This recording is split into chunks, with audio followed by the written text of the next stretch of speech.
Movie की शुरुआत Oregon नामक एक पहाड़ी जगह से होती है, जिस पहाड़ी पर ब्लेक नाम का एक लड़का अपने पिता के साथ रहता था। दरअसल ब्लेक की मां का देहांत हो चुका होता है, इसलिए उसके पिता ब्लेक को अब एक बहादुर बच्चा बनाना चाहते थे, अतः अपने साथ शिकार पर ले जाते हैं। दरअसल इसी पहाड़ी पर एक अफवाह थी कि यहाँ पर कुछ आदमखोर भेड़िए की जैसा कोई शख्स रहता है। हालांकि ब्लेक के पिता काफ़ी सख्त थे, अतः अपने बेटे को हमेशा तैयार रहने को कहते थे, क्योंकि वह हमेशा उसके पास मदद करने के लिए नहीं रहेंगे और उसे जंगल की खतरों के बारे में बताना चाहते हैं। अब वह अपने बेटी को अपने साथ जंगल में ले जाते हैं, लेकिन ब्लैक जंगल की खतरों से अनजान रहता है।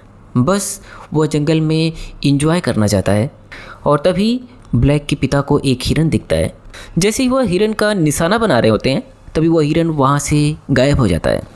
लेकिन तभी ब्लैक भी हिरन का पीछा करते हुए उसके पीछे पीछे काफ़ी अंदर जंगल में आ जाता है। अब ब्लैक भी हिरन को अपना निशाना बना रहा होता है, लेकिन तभी उसे जंगल में एक भेड़िए जैसा कोई आदमी दिखता है। यह देखकर ब्लैक पूरी तरह डर जाता है, लेकिन तभी उसके पिता वहाँ पर आ जाते हैं और उसे डांटने लगते हैं और अकेले यहाँ तक आने को लेकर उसके ऊपर काफ़ी गुस्सा होते हैं। अब यहाँ आने पर ब्लैक के पिता को भी कुछ खतरे का एहसास होता है और वह ट्री हाउस के ऊपर चढ़ने को बोलकर और अपने बेटे को भी वहाँ जल्दी से जाने को बोलते हैं। ऐसा कहकर वह वहाँ जैसे ही जाते हैं और उसके अंदर बैठ जाते हैं, तभी नीचे खतरनाक जानवर की गुर्राहट आती है। ऐसा लगता है कोई जानवर गहरी गहरी सांसें ले रहा हो और तभी वह अपने बंदूक के साथ वहाँ पर उसे मारने के लिए तैयार हो ही रहे होते हैं, लेकिन वह अचानक वहाँ से गायब हो जाता है। अब जैसे ही वह निशाना लगा रहे होते हैं, तभी वह देखते हैं कि वह हिरन वहाँ पर मरा पड़ा हुआ है और उसकी मांस इधर उधर बिखरी है और वहीं से वह आदमखोर भी दिखता है, जिसके ऊपर वह निशाना तो लगाते हैं लेकिन चूक जाते हैं। अब वह आदमखोर वहाँ से भाग जाता है। यह सब देखकर ब्लैक पूरी तरह डर जाता है और अपने पिता से पूछने पर वह बताते हैं कि बस एक मामूली सा भालू था।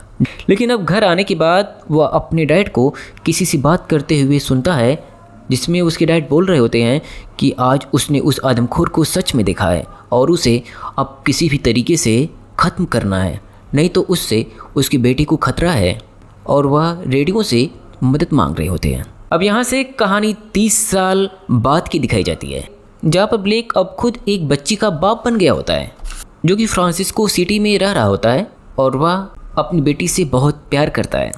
वो अपने पिता की तरह अपनी बेटी को डांटता नहीं, बल्कि अपनी बेटी को बहुत प्यार करता है। दरअसल ब्लेक अपने पिता की तरह निष्ठुर और सख्त नहीं बनना चाहता था। उसकी पत्नी शार्लेट, जो कि एक रिपोर्टर होती है, और रिपोर्टर होने के कारण उसकी पत्नी उसके साथ काफ़ी कम समय व्यतीत कर पाती है, और जबकि ब्लेक एक पार्ट टाइम राइटर होता है, इसलिए ज़्यादातर समय वो अपनी बेटी के साथ ही रहता है। लेकिन तभी उसकी पत्नी एक दिन उसके ऑफिस से एक खत लेकर आती है, जिसमें लिखा होता है कि उसके पिता की खोज अब बंद कर दी जा रही है। करीब 30 सालों से उसके पिता की खोज हो रही होती है। अब पुलिस उन्हें मरा हुआ मान लिया होता है, क्योंकि 30 साल पहले ब्लैक को बचाने और उस मॉन्स्टर को मारने उसके पिता अकेले निकल गए होते हैं और तब से उसके पिता गायब हो गए होते हैं। यह सुनकर ब्लैक काफ़ी लो फील करता है और उसे बहुत बुरा लगता है। अब वह अपने डैड की याद में काफ़ी कुछ सोचने लगता है और तभी वह सोचता है क्यों ना अपने पुराने घर, अपने उस जगह पर जाया जाए और अपने साथ अपनी बेटी और अपनी पत्नी शार्लेट को भी साथ ले जाए। दरअसल उसकी पत्नी भी ट्रिप पर जाना चाहती है, क्योंकि वह भी अब अपने पति के साथ कुछ समय व्यतीत करना चाहती है। अब ब्लैक, शार्लेट और उसकी बेटी उस जगह पर जाने के लिए रवाना होते हैं और अपनी कार में बैठकर तीनों वहाँ से निकलते हैं। कुछ दूर जाने के बाद जंगल पड़ता है। अब 30 साल बाद बहुत सारी चीज़ें यहाँ पर इस जंगल में अब बदल गई होती है, इसलिए अब ब्लैक को भी खुद अपना ही घर ढूंढने में दिक्कत हो रही होती है। तभी वहाँ पर जंगल में एक ट्री हाउस के ऊपर एक आदमी दिखा, हाथ में बंदूक लिए हुए। वह उसके पास आता है। हालांकि पास आने पर उसकी पत्नी डर जाती है और बोलती है हमें यहाँ से जल्द निकल जाना चाहिए। लेकिन ब्लैक बोलता है घबराओ नहीं, यह जंगली क्षेत्र है और यहाँ पर हाथों में बंदूक लेकर चलना आम बात है। जंगली जानवरों से रक्षा के लिए यह जरूरी होता है। पास आने पर पता चलता है कि वह ब्लैक के बचपन का दोस्त होता है अब वह उसे रास्ता बताने के लिए गाड़ी में बैठ जाता है और साथ चलने लगते हैं। रास्ते में चलते समय तभी अचानक अजीब आदमी उसके सामने आता है। बचाने के चक्कर में अब वह गाड़ी पूरी तरह से एक खाई में चली जाती है और भयंकर एक्सीडेंट हो जाता है। एक्सीडेंट के बाद सभी लोग बेहोश हो जाते हैं। हालांकि अब उसके दोस्त को भी होश आता है, लेकिन होश आने पर उसका दोस्त पूरी तरह से घबरा गया होता है। जैसे ही दरवाज़ा खोलता है गाड़ी का, नीचे गिर जाता है। दरअसल गाड़ी एक पेड़ पर टंगी होती है एक्सीडेंट के बाद, और वह ध्यान न देने के कारण तुरंत नीचे गिर जाता है। तभी वह आदमखोर आता है और उस इंसान को वहाँ से घसीट कर खाते हुए लेकर चला जाता है। यह देखकर उसकी बेटी और वाइफ पूरी तरह से सहम जाती हैं, लेकिन वहाँ से किसी तरह से अपने घर आते हैं। अब घर में आने के बाद वह अपने घर को अच्छे से लॉक करता है और घर के अंदर जाकर अपनी जनरेटर को ऑन करता है और अब घर में लाइट चलती है। हालांकि इस घटना से उसकी बेटी और पत्नी शार्लेट काफ़ी डर गई होती हैं और वह अब इस जगह से जल्द बाहर निकलना चाहती हैं। अब ब्लैक मदद मांगने के लिए अपने डैड के रेडियो फ्रीक्वेंसी के पास जाता है और इंस्ट्रूमेंट में फ्रीक्वेंसी मैच करके मदद मांगने की सोचता है, पर यह प्लान वर्क नहीं करता। अतः अब पूरी रात वह अपनी बेटी के साथ वहीं पर बैठा रहता है, क्योंकि उसकी बेटी बहुत डरी होती है। लेकिन तभी अपनी बेटी को सुलाकर वह नीचे जाता है, जहाँ पर जाने के बाद उसका अचानक एक डांट टूटकर उसके हाथ में गिर जाता है और तभी उसकी वाइफ का ध्यान उसके हाथ पर जाता है, जहाँ से खून निकल रहा होता है। तब ब्लैक कहता है शायद खिड़की से कांच टूटने के कारण यह खून बह रहा होगा, लेकिन उसकी पत्नी कहती नहीं, कांच की कटने से निशान नहीं है, यह किसी जानवर की पंजे के निशान है। दरअसल जब ब्लैक गाड़ी में होता है तभी वह जानवर उसके ऊपर चोट करता है, जिससे खिड़की टूटने के बाद उसकी नाखून से उसे चोट लग गई होती है।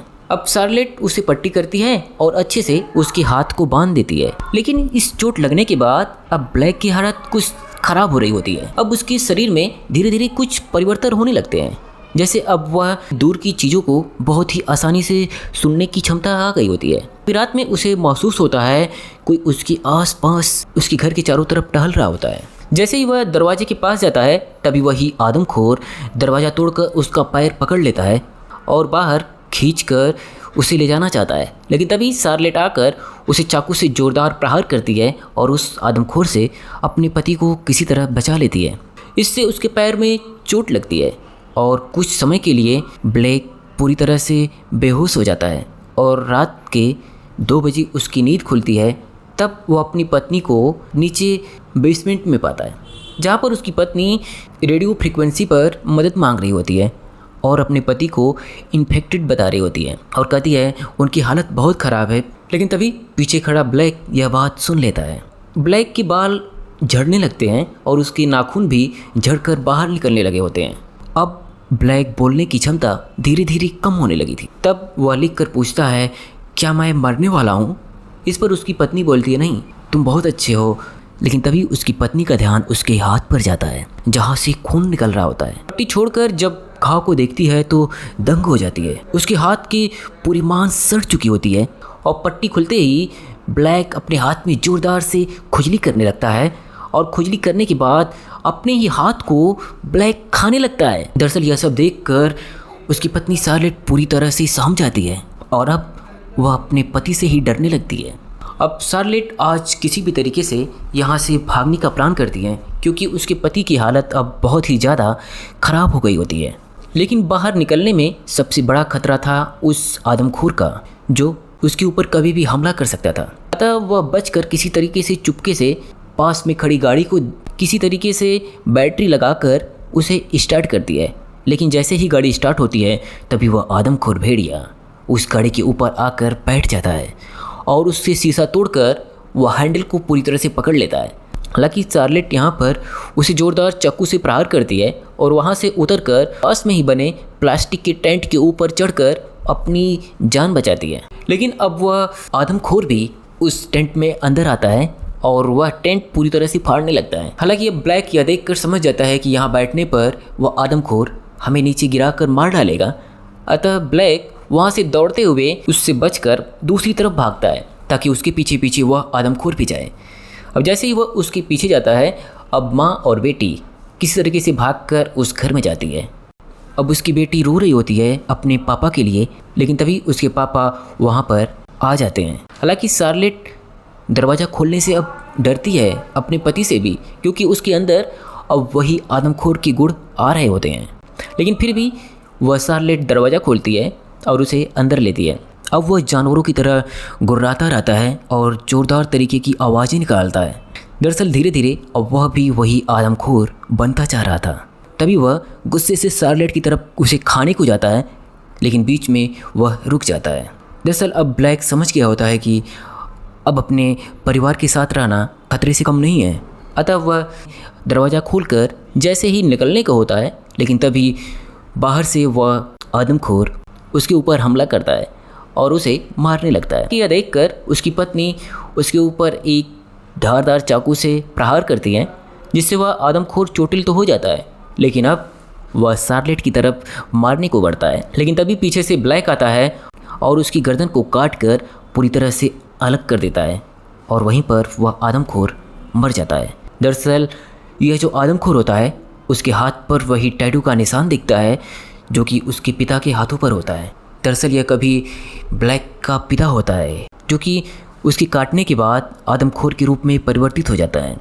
अब ब्लैक तथा उसकी वाइफ यह बात दोनों समझ जाते हैं। अब वहाँ से ब्लैक उस घर से बाहर निकल जाता है और आज की रात ही ब्लैक का पूरा शरीर पूरी तरह से आदमखोर के रूप में परिवर्तित हो जाता है और अब ब्लैक खुद ही उतना खतरनाक हो जाता है जितना कोई अन्य आदमखोर था अब उनके लिए। अब ब्लैक को रात के काले अंधेरे में ही दूर तक साफ और सटीक दिखता है।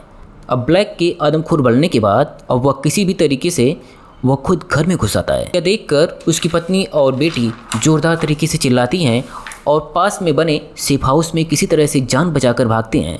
लेकिन वहाँ पर भी ब्लैक अब पहुँच जाता है, लेकिन तभी उसका पैर एक ट्रैप में फंस जाता है।